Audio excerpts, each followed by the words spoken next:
Today is the 50, it's a good milestone, 50 days of continuous streams and of just consistency of trying to explain the journey. Yesterday we had the raise opening, which is a big day for us. We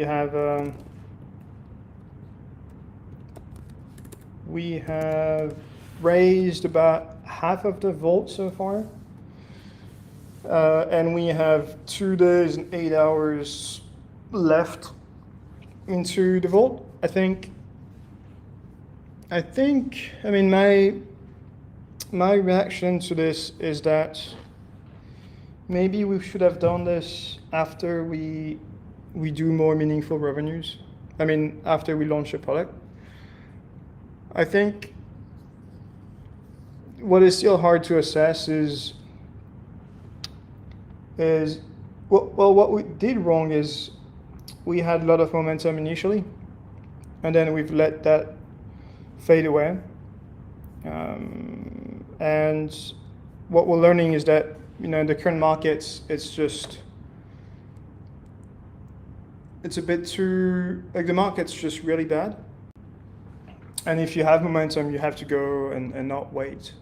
Because we've had like 2 million, and 2 million is already discounted of bots. Like, we have pretty extensive mechanisms to flag who a bot is and who is not. So the conversion from interest to actual sale is pretty bad. I mean, what we'll do is probably the next vault is going to be opening only once we cross like maybe 100K in revenues, or like a meaningful metric. And maybe we, like, for retail investors, we need to decrease the valuation by quite a bit, so that there is we get meaningful appetite. So we'll have to go back to, I think, trying to, next one is going to be once we generate revenue, and maybe we need to announce larger VCs and institutionals that come into the round to comfort retail. But what I think this shows is it's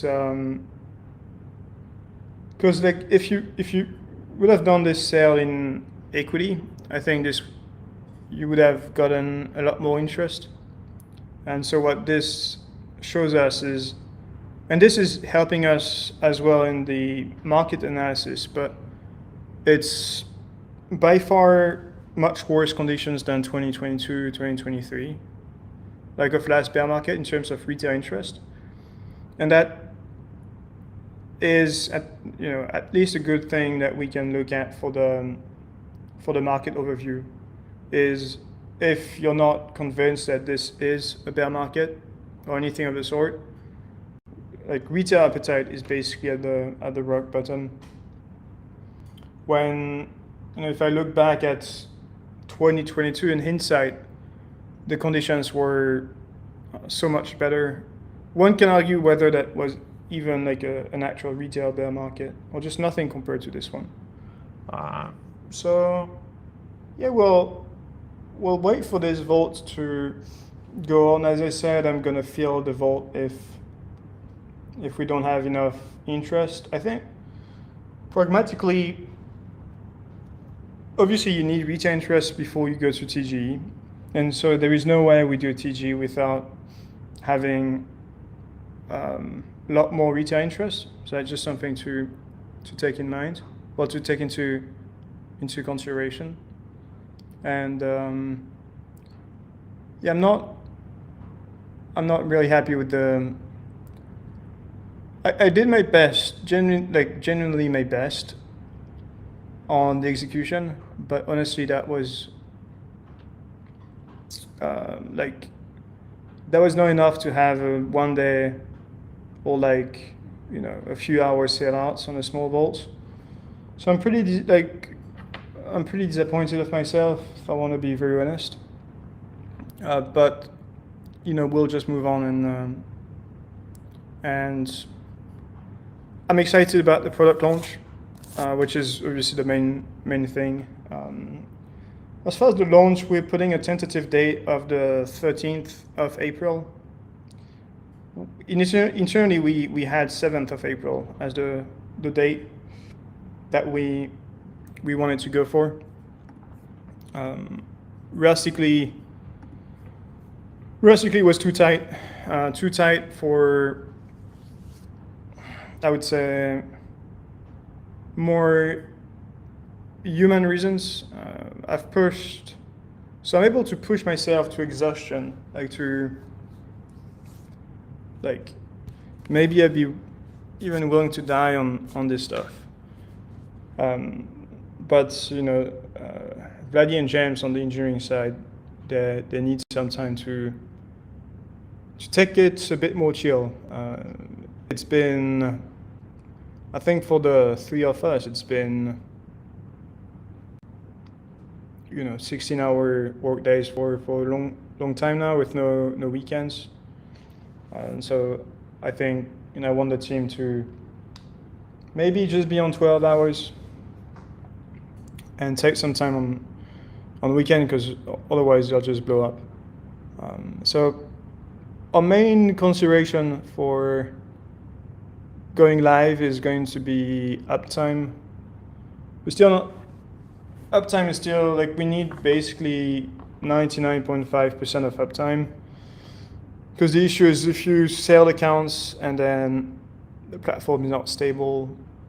We've added a sort of recovery system to the state, and to basically roll back the state.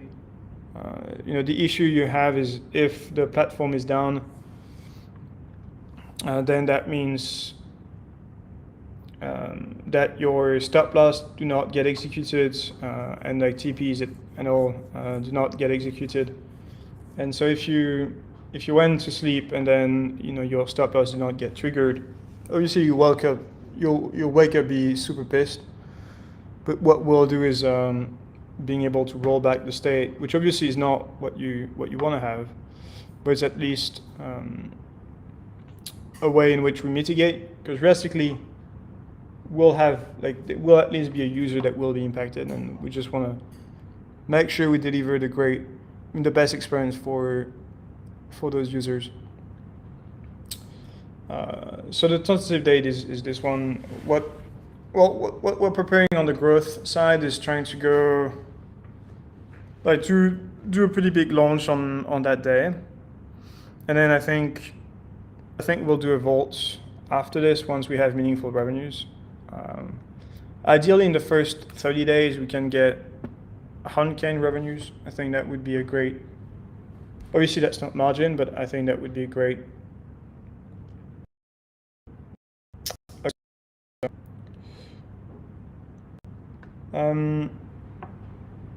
Not much on the product. I did a stream yesterday afternoon or evening, and I haven't done meaningful work since then. What we can do is look at the market, but that stream is going to be very, very short.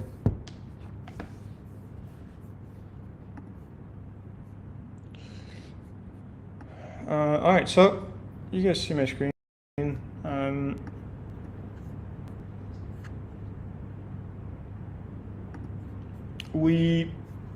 Nothing really changed, in fact. We're basically at the same level. These are scenarios that we've highlighted here. I think that was yesterday.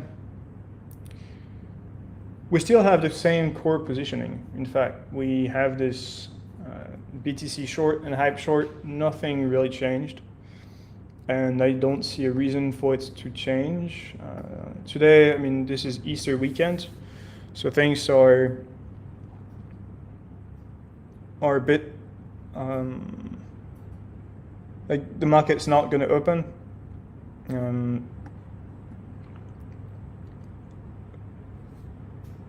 I don't want to be stubborn into a short positioning too much. Although we have this scenario What I did notice yesterday is the Strait of Hormuz got opened. Well, not open, but you had more flows.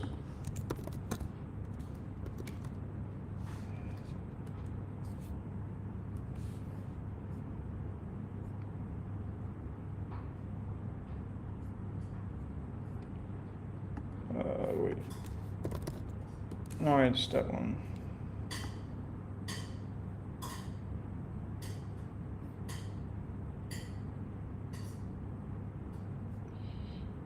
And I believe we had more traffic yesterday than today. And that's the main thing that you need to look at when trying to analyze the situation.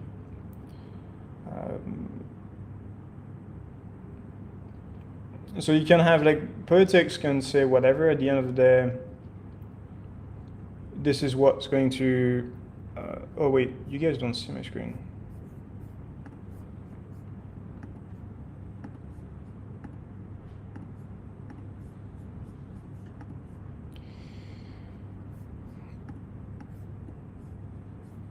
Yeah, so that's what I wanted to show. We don't have, like, yesterday I think we had a bit more flows in Hormuz, and you had a big recovery in the TradFi world. Like, if I look at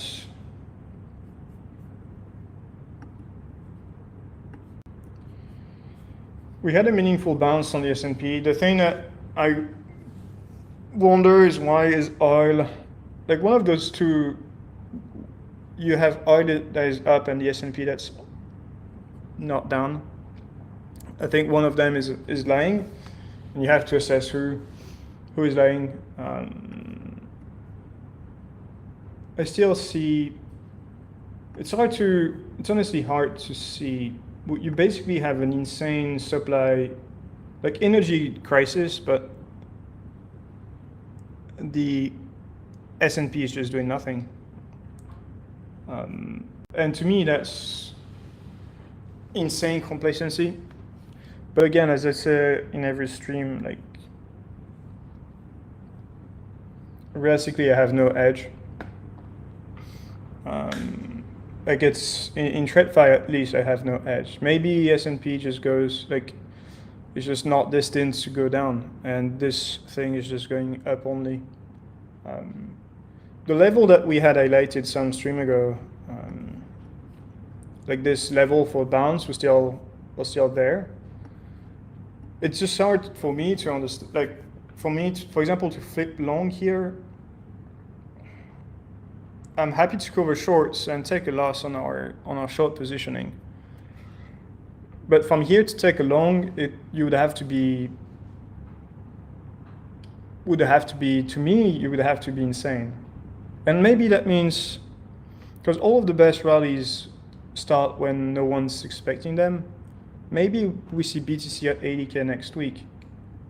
I just don't, in terms of the way I think about trading, because I'm not a technical trader and I'm not doing day trading. The point is, in terms of probabilities, what's the likelihood of going up versus down? I have to say, if you have this energy crisis and BTC can't break new lows, you have your bottom right there. But I can't, like, if I were to see this in crypto, like, you see a retest of the 4-hour 200, we shouldn't be so far. I would take a short, and then have the reclaim of the 4-hour 200 as my invalidation.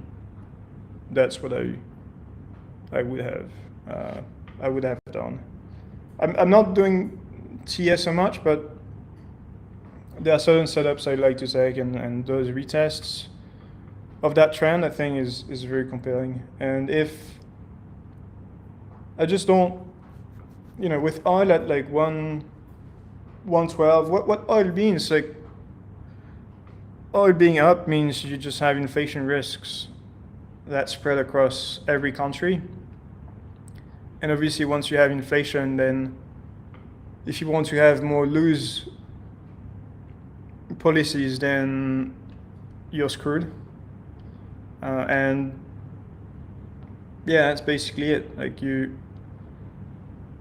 the market, especially tech, revolves around lower interest rates, and if you can't lower interest rates because your inflation is too high, obviously there is a correlation there. I don't see how this is any positive. Plus, the credit side also is not looking too bright, and the capex in AI is slowing down. So I'm open to, in terms of positioning, I'm open to wait.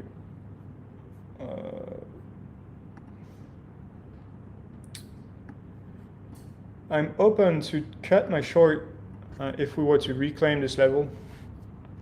Wait, which chart did we? Okay.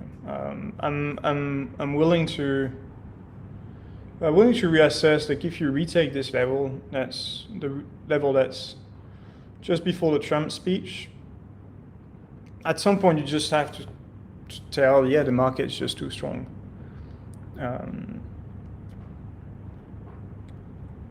And that is probably your cleaner invalidation. At the moment, 62, like at least testing the range lows in the next couple of days, I think is a lot more likely than going to range highs. Again, my trading style is about probabilities more than like EV, more than the setups. And obviously you have to take levels to define your risks and not be like, for me, the way I think about this is if you were to reclaim 60, the pre-Trump level, that means the war is pretty much over.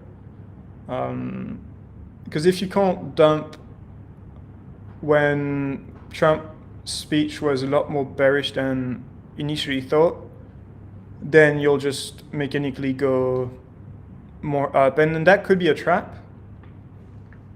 Like just a liquidity hunt on an illiquid weekend, but worst case is you short from another level and you just have to reassess. Maybe it's SDLC that's bringing the flows. Honestly, I don't know. It's just you're just trying to guess here. So I think this level is an interesting short if you have 69 as invalidation, the rest is, and your target would be range lows, and I do have a good feeling that we see range lows. Now, what do we do at range lows? Is it going to nuke from here to a new leg lower? I think we have if the market can't go to new lows, like can't go to sub 60, I think it's going to be hard for the markets to go sub 60, and you probably then have a good case for this being the bottom of the markets. I would gun to my head, like if you were to ask me what's the highest probability, is I think we've got enough. Like if maybe I'm just too behold, and that can be a costly mistake. But I think we've got all of the ingredients to spot the market for lower. And that's my base assumption. If we don't, then you have to flip your buyers and then try and chase longs. But I think like market's super liquid, so if it wouldn't take so much for people to panic. Like if you lose 60, I think you can go to 55 or so. The volume you see is super low. Like we had increased amount of volume here, but now volume is pretty low. And what we saw from this first volt in community seed, like retail interest is really not there. I think I take this as a pretty good signal that it's just retail money is just really exhausted. And I think you really have to use the mean reversion tool, like the buy the dip tool that we've built. When you wanna like anything in this zone, you have to be so careful here. That's when you can have some really like big acceleration on the way down. So I'm not sure whether I'm gonna like cover shorts is one thing, bidding is another. I'm probably gonna start covering at 62.60 if we ever get there. But then bidding 62.60 depends on when it happens, but I'm probably not gonna be trying to be the hero here. On a medium time frame, I'm confident that this is a bottoming zone. Like in a year from now, you look back at the market, I think market will be much brighter, and that will look like great opportunities. And I think this is it as far as market commentary. Some folks want to have ideal levels and TPs and stop loss. I just don't work this way. I've never like the day I do stop losses, and I've tried to have much stricter risk management, but basically because you put quite some notional, basically you can't like your execution just gets way too bad, or you have to take invalidation that's so wide that then it just doesn't make so much sense. And as I said on last stream, I think is the only side I'll take. Well, the only side I take stop losses is on the long side. Basically, if high time frame is down, I have to take good risk management. On the long side, you have to be open to everything. If market is showing quite a good amount of strength, like you have to stay open at maybe market's going to be at 48, 50 next week. You just have like it is a possibility. So if you want to be hero and buy at 60, have your invalidation be super clear and not run too wide. And that's also why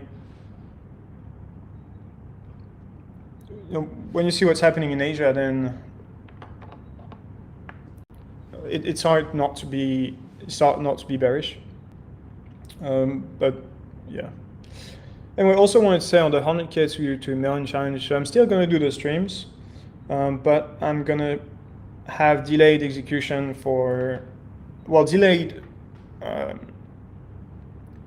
delayed streams of the trades for the non-investors.